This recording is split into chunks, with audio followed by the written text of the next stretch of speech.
नमस्कार दोस्तों, मैं अंकुर उपाध्याय स्वागत करता हूं आप सभी का आपके अपने YouTube channel share market analysis में। यहां पे आप सभी के साथ बात करेंगे एक बार फिर से जियो फाइनेंशियल सर्विसेज लिमिटेड के स्टॉक के बारे में। जिस खबर का, जिस तारीख का निवेशकों को स्पेशली वेट रहता है, वो खबर अनाउंस हो गई है इस कंपनी की तरफ से। कंपनी ने अनाउंस कर दिया अपने Q2 की डेट। तो आप लोगों के लिए बताना चाहता हूं, जिनके पास भी ये शेयर है या जो खरीदना चाहते हैं, उनके लिए 16 अक्टूबर की तारीख बड़ा दिन होने वाला है, क्योंकि कंपनी अपने Q2 के नंबर पेश करेगी। हाफ फाइनेंशियल ईयर खत्म हो गया है, वो पूरा पेश करेगी। कैसे रहते हैं नंबर?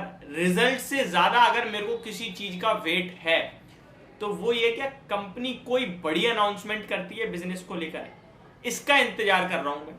अगर रिजल्ट्स के साथ बिजनेस से रिलेटेड कोई बड़ी अनाउंसमेंट हो गई तो डेफिनेटली मेरे लिए रिजल्ट इंपॉर्टेंट होंगी नहीं, मेरे लिए वो अपडेट इंपॉर्टेंट है।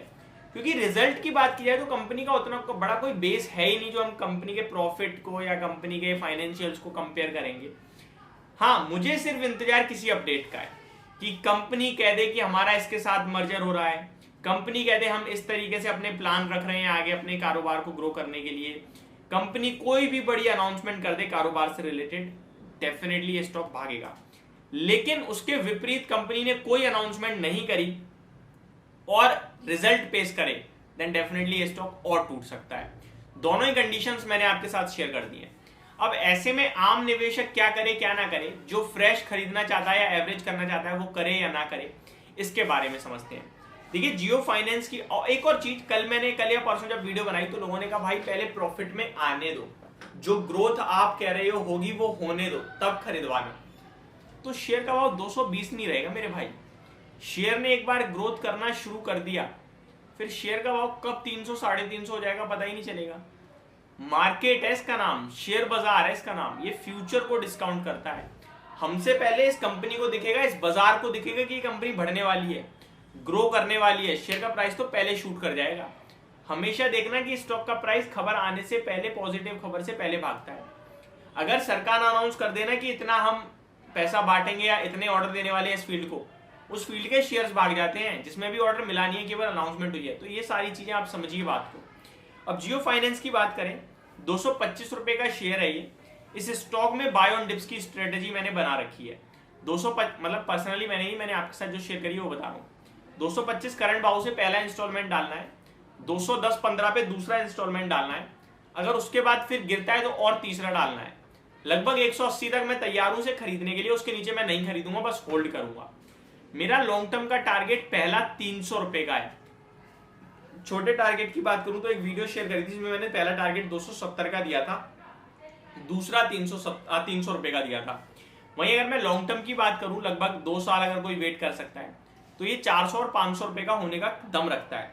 अब क्यों कह रहा हूं मैं, ये सारी हवा में बातें तो नहीं है मेरी कि मतलब मन आया तो 250 के 500 बोल दिया, 1000 बोल दो, ऐसे बोलने में क्या जाता है। तो अब मैं आपको प्रॉपर एक्सप्लेनेशन दे रहा हूं कि मैं ऐसा क्यों कह रहा हूं। जब आप कंपनी का शेयर ओपन करते हैं तो कंपनी का मार्केट कैप दिखता है 1,43,000 करोड़ का।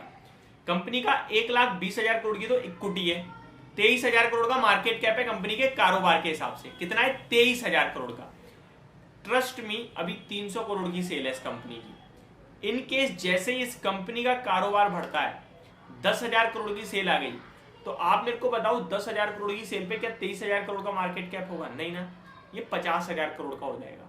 ये 50,000 करोड़ का मार्केट कैप हुआ तो ओवरऑल आपका शेयर का प्राइस कहां होना चाहिए? 1,43,000 में अगर मैं 35,000 और जोड़ूं तो 1,70,000 हो जाएगा। 1,70,000 यानी कि कंपनी का शेयर 270 से 275 रुपए का हो गया, और उसमें थोड़ा और इजाफा हो गया। 10,000 करोड़ कोई बड़ी बात नहीं है इतनी बड़ी एनबीएफसी के लिए, आपको भी पता है, मुझे भी पता है। अगर इसके कंपैरिजन में मैं कोई और निकालूं जो वेल सेटल्ड है, देखिए वैसे इसको कंपेयर करना बिल्कुल ही गलत होगा, बट मैं एक एग्जांपल के रूप में ले रहा हूं, उसको कंपैरिजन मत समझना। मैं अगर देखूं बजाज फाइनेंस को, तो बजाज फाइनेंस 45,000 करोड़ की सेल कर रही है, 45,000 करोड़ की। कंपनी का मार्केट कैप 5 लाख करोड़ का है, ठीक है जी। 5 लाख करोड़ के मार्केट कैप पे कंपनी सेल कितनी मार रही है? 45,000 करोड़ की। और इसकी इक्विटी की वैल्यू ये वैल्यूएशंस के हिसाब से है, उसमें तो एक डीमर्ज हुई इक्विटी है।